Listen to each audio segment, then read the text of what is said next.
नेपालको इतिहासमा एउटा यस्तो अध्यारो अध्याय छ जसको बारेमा कुरा गर्न पनि गाह्रो हुन्छ, तर यो कथा जान्नै पर्छ।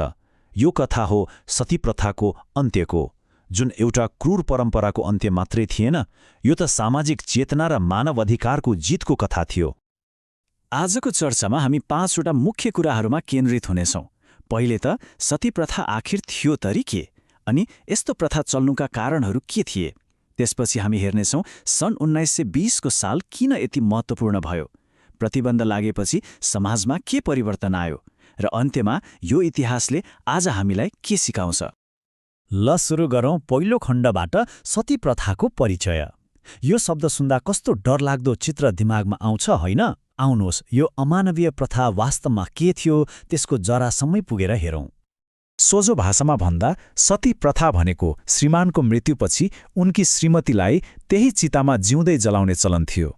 कहिलेकाहीँ त सिधै जबरजस्ती गरिन्थ्यो, तर धेरैजसो अवस्थामा यस्तो सामाजिक र मानसिक दबाव सृजना गरिन्थ्यो कि ती विधवा महिलालाई मृत्यु स्वीकार्नु बाहेक अरू विकल्प नै देखिँदैनथ्यो। यो साँच्चीकै महिलामाथि हुने हिंसाको सबैभन्दा क्रूर रूप थियो। अब प्रश्न उठ्छ, यस्तो प्रथा कसरी चल्यो होला? यसको जरा हाम्रो पितृसत्तात्मक समाजमा गढेको थियो, जहाँ महिलाको आफ्नो कुनै अस्तित्व थिएन, कुनै अधिकार थिएन, अनि विधवा हुनुलाई त अशुभ नै मानिन्थ्यो। यही सोचले गर्दा तराई होस् वा पहाड, यहाँसम्म कि राजपरिवारमा पनि सती प्रथाले आफ्नो क्रूरता देखायो। अब लागौँ दोस्रो खण्डतिर, जहाँ हामी यो प्रथा चल्नु पछाडिका कारणहरू खोतल्नेछौँ। आखिर केले एउटी जीवित महिलालाई आगोको चितासम्म पुर्याउँथ्यो? धर्म, समाज कि सम्पत्तिको लोभ? आउनुहोस्, यसलाई एक एक गरी हेरौँ।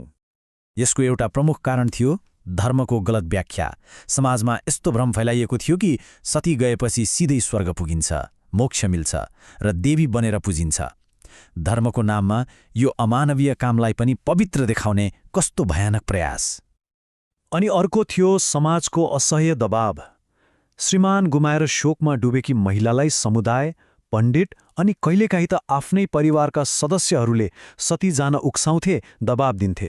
सोच्नुस् त, त्यो अवस्थामा ती महिला कति एक्लो र असहाय महसुस गर्थिन् होला। तर अबको कारण त झनै घिनलाग्दो छ, सम्पत्तिको लोभ। यदि विधवा बाँचिन् भने श्रीमानको सम्पत्तिमा उनको हक लाग्थ्यो। हो, त्यही सम्पत्ति हडप्नका लागि आफन्तहरूले नै उनलाई मर्न बाध्य पार्थे। यहाँ प्रष्ट देखिन्छ कि कसरी लोभले मानवतालाई नै निलेको थियो। र चौथो, सायद सबैभन्दा दुःखद कारण थियो विधवाको जीवन। त्यसबेलाको समाजमा विधवाहरूले फेरि बिहे गर्न पाउँदैनथे, रङ्गीन लुगा लगाउन पाउँदैनथे, अनि कुनै मान सम्मान पनि पाउँदैनथे। यस्तो अपमानित र नारकीय जीवन जिउनुभन्दा त बरु चिताकै आगो बेस भनेर सोच्न बाध्य हुन्थे उनीहरू। यस्तो अन्धकारमा एउटा आशाको किरण कसरी आयो त? अब हामी कथाको त्यो मोडमा पुगेका छौँ जसले नेपालको सामाजिक इतिहासलाई सधैँका लागि बदलिदियो। त्यो निर्णायक वर्ष थियो सन् 1920। सन् 1920मा बर्दियाकी तेजकुमारी थारू नेपालको इतिहासमा रेकर्ड भएको अन्तिम सती बन्न पुगिन्। उनको त्यो दर्दनाक मृत्युले देशभरि विरोधको आगो जोहोसियो।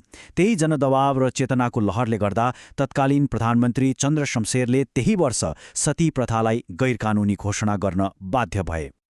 यो साललाई राम्ररी याद गरौँ, 1920 विक्रम सम्वत 1977। यही त्यो वर्ष हो जब नेपालले एउटा क्रूर युगलाई पछाडि छाडेर सामाजिक सुधारको एउटा नयाँ बाटो समात्यो। त्यो कानुनको सबैभन्दा शक्तिशाली कुरा के थियो थाहा छ? त्यसले भन्यो सती जानु धार्मिक काम होइन, यो हत्या हो।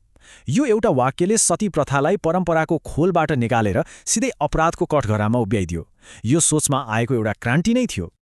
ल, कानुन त बन्यो, तर के एउटा कानुनले मात्र समाजको वर्षौं पुरानो सोचलाई रातारात बदल्न सक्छ? आउनुहोस्, चौथो खण्डमा हेरौँ प्रतिबन्धपछि हाम्रो समाज कसरी अघि बढ्यो।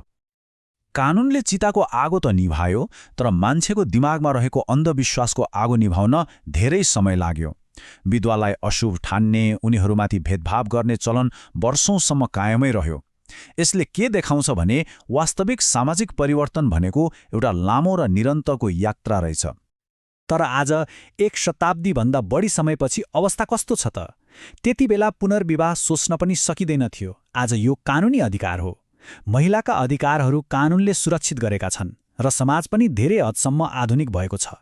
यो तुलनाले नै देखाउँछ कि हामीले कति लामो यात्रा पार गरिसकेका छौं। र अब अन्तिम खण्डमा यो 100 वर्ष पुरानो इतिहासको कुरा आज गर्नु किन जरुरी छ? यसबाट हामीले के सिक्ने? सती प्रथाको अन्त्यको कथा केवल एउटा घटना होइन, यो एउटा ठूलो पाठ हो। यसले हामीलाई हाम्रो विगतमा कति अन्याय थियो भनेर देखाउँछ। यसले सिकाउँछ कि कुनै पनि खराब परम्परा हटाउन कानून र जनचेतना दुवै चाहिन्छ।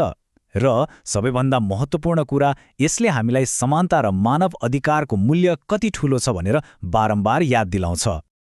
र अन्त्यमा एउटा महत्त्वपूर्ण प्रश्नमा आएर आजको चर्चा टुङ्ग्यौं। के कुनै पनि सामाजिक कुप्रथाको अन्त्य गर्न केवल कानून बनाएर मात्र पुग्छ त? यो प्रश्नले हामीलाई कानून र सामाजिक चेतना बीचको सम्बन्धबारे गहिरिएर सोच्न बाध्य बनाउँछ।